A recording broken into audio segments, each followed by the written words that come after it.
जय हिंद। आप सभी का स्वागत है हमारे ओडीआई क्लासेस में। और आज हम आपको पढ़ाने जा रहे हैं चैप्टर 1 केमिस्ट्री यूपी बोर्ड। तो ये देखिए यूपी बोर्ड का फर्स्ट चैप्टर और केमिस्ट्री का first chapter, sorry UP board का फर्स्ट चैप्टर नहीं, केमिस्ट्री का फर्स्ट चैप्टर है। तो द सॉलिड स्टेट, ये द सॉलिड स्टेट मतलब ठोस के बारे में बात करने जा रहे हैं। किसके बारे में? ठोस के बारे में।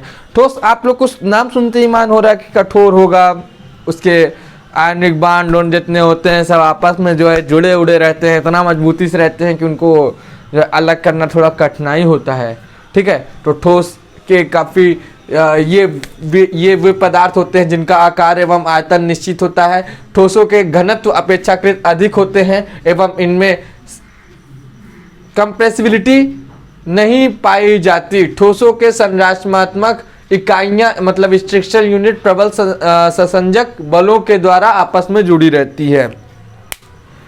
उनमें जितनी बॉन्डिंग रहती है वो आपस में अच्छे से जुड़ी रहती है। ठीक है, ठोसों के प्रकार।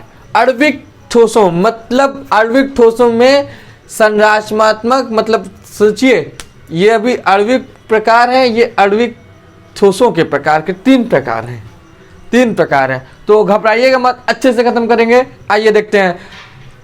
आणविक ठोसों में संरचनात्मक इकाई अणु होते हैं। ये दुर्लभ वांडर वाल्स बलों के द्वारा बंधे होते हैं। किससे बंधे होते हैं? दुर्लभ वांडर वाल के द्वारा बलों से बंधे होते हैं।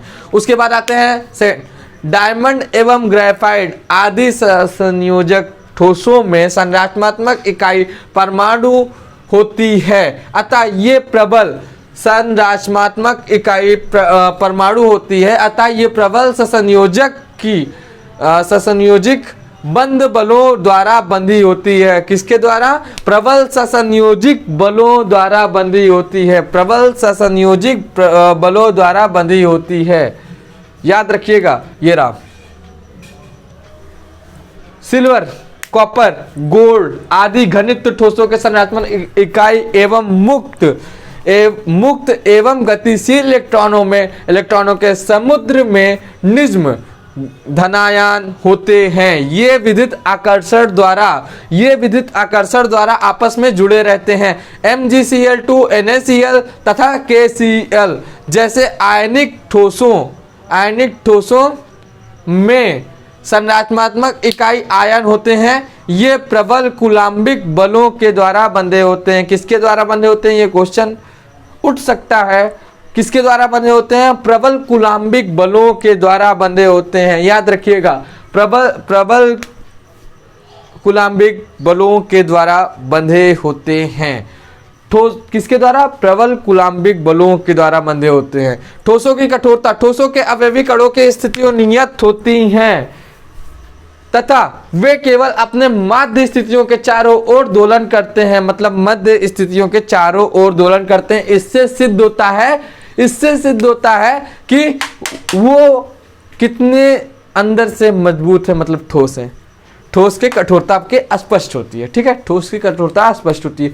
अब आते हैं आणविक ठोसों के प्रकार। ये पुनः 3 प्रकार के होते हैं। कितने प्रकार के? ये पुनः 3 प्रकार के होते हैं। अद्रव्यी आणविक ठोस, इनके अंतर्गत वे ठोस आते हैं जो या तो परमाणुओं, ठीक है, या तो परमाणुओं, उदाहरण निम्न ताप पर अग्नि और हीलियम अथवा अद्रव्यी संयोजक बंधों से बने अणुओं, मतलब निम्न ताप पर, जैसे नॉर्मली ताप है, हम लोग तपते रहते हैं धूप में, उसमें ये नॉर्मल रहेगा। ठीक है, और उसके बाद आते हैं दूसरा उदाहरण, निम्न ताप पर H2Cl2 और L2 द्वारा बने होते हैं। ये ठोस मुलायम और विद्युत के कुचालक होते हैं। ये निम्न गलनांकी होते हैं और सामान्य कमरे के ताप और दाब द्रव अथवा गैसीय अवस्था में रहते हैं।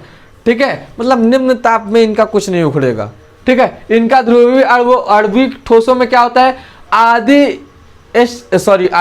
HCl SO2 आदि पदार्थ के अणुओं द्रव्यीय संयोजक बंधों से बने होते हैं। ऐसे ठोसों में अणु अपेक्षाकृत प्रबल द्विध्रुवी अन्यों क्रियाएं से एक दूसरों के साथ बंधे रहते हैं, एक दूसरों के साथ बंधे रहते हैं। ये ठोस मुलायम और विद्युत के कुचालक होते हैं। इनमें गलनांक, मतलब ये भी विद्युत के कुचालक होते हैं, ये भी विद्युत के कुचालक होते हैं। इनके गलनांक अद्रव्यवी आणविक ठोसों से अधिक होते हैं। फिर भी इनमें से अधिकतर कमरे के ताप और दाब पर गैस अथवा द्रव्य हैं। ठोस SO2 और ठोस NH3 ऐसे ठोसों के कुछ उदाहरण हैं। ठीक है, अब आता है हाइड्रोजन आवंधित आणविक ठोस। क्या? हाइड्रोजन आवंधित आणविक ठोस। देखिए ये भी विद्युत के कुचालक है, ये भी विद्युत के कुचालक है। अब इसमें देखते हैं, ऐसे ठोस के अणुओं में H और FO और अथवा N और परमाणुओं के अथवा मध्य द्रव्य संयोजक बंध उपस्थित होते हैं। प्रबल हाइड्रोजन आबंधन ऐसे ठोसों के अणुओं जैसे H2O बर्फ को बंधित करते हैं। ये विद्युत के कुचालक होते हैं। सामान्यतः ये कमरे के ताप और दाब पर वाष्पशील द्रव अथवा मुलायम ठोस हो जाते हैं। जैसे कि हमारा पानी बर्फ बन जाता है फ्रीज में रखने के बाद, या कहीं ऐसी जगह रख दें आप कि वो उसका टेम्परेचर कम हो और वो ठोस में परिवर्तित हो जाए। उसके बाद उसको नॉर्मल कमरे में आप लेके आएंगे तो वो क्या हो जाएगा, वापस से मुलायम ठोस हो जाएगा। मुलायम ठोस ही बोलेंगे, वाटर तो बोलेंगे नहीं उसे। पानी हो गया है तो उसे जो है हमारे इस भाषा में, केमिस्ट्री की भाषा में मुलायम क्या बोलेंगे, वैसिली अद्रव्यिक ठोस होते हैं। ये क्या होते हैं? विद्युत के कुचालक होते हैं। ये भी विद्युत के कुचालक होते हैं, ये भी विद्युत के कुचालक होते हैं, ये भी विद्युत के कुचालक होते हैं। और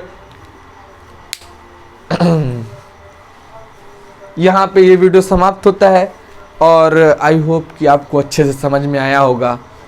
तो चैनल को लाइक और सब्सक्राइब तो कर ही दीजिए। और उसके बाद जो है अगले पार्ट में, मतलब सेकंड पार्ट में हम इसका सेकंड पार्ट करवाएंगे। उसमें ये चैप्टर पूरा खत्म हो जाएगा। सॉरी इसके लिए कि 1 शॉट है, लेकिन 1 शॉट में ही हम 2 पार्ट बना रहे हैं। इसलिए बना रहे हैं क्योंकि अगर आप लोग लंबी वीडियो हो जाएगी तो आप लोग खुद नहीं पसंद करते हैं, तो उसमें मेरी क्या कमी है। सभी लोग पसंद करें तो मैं बनाऊं। और thank you, best of luck.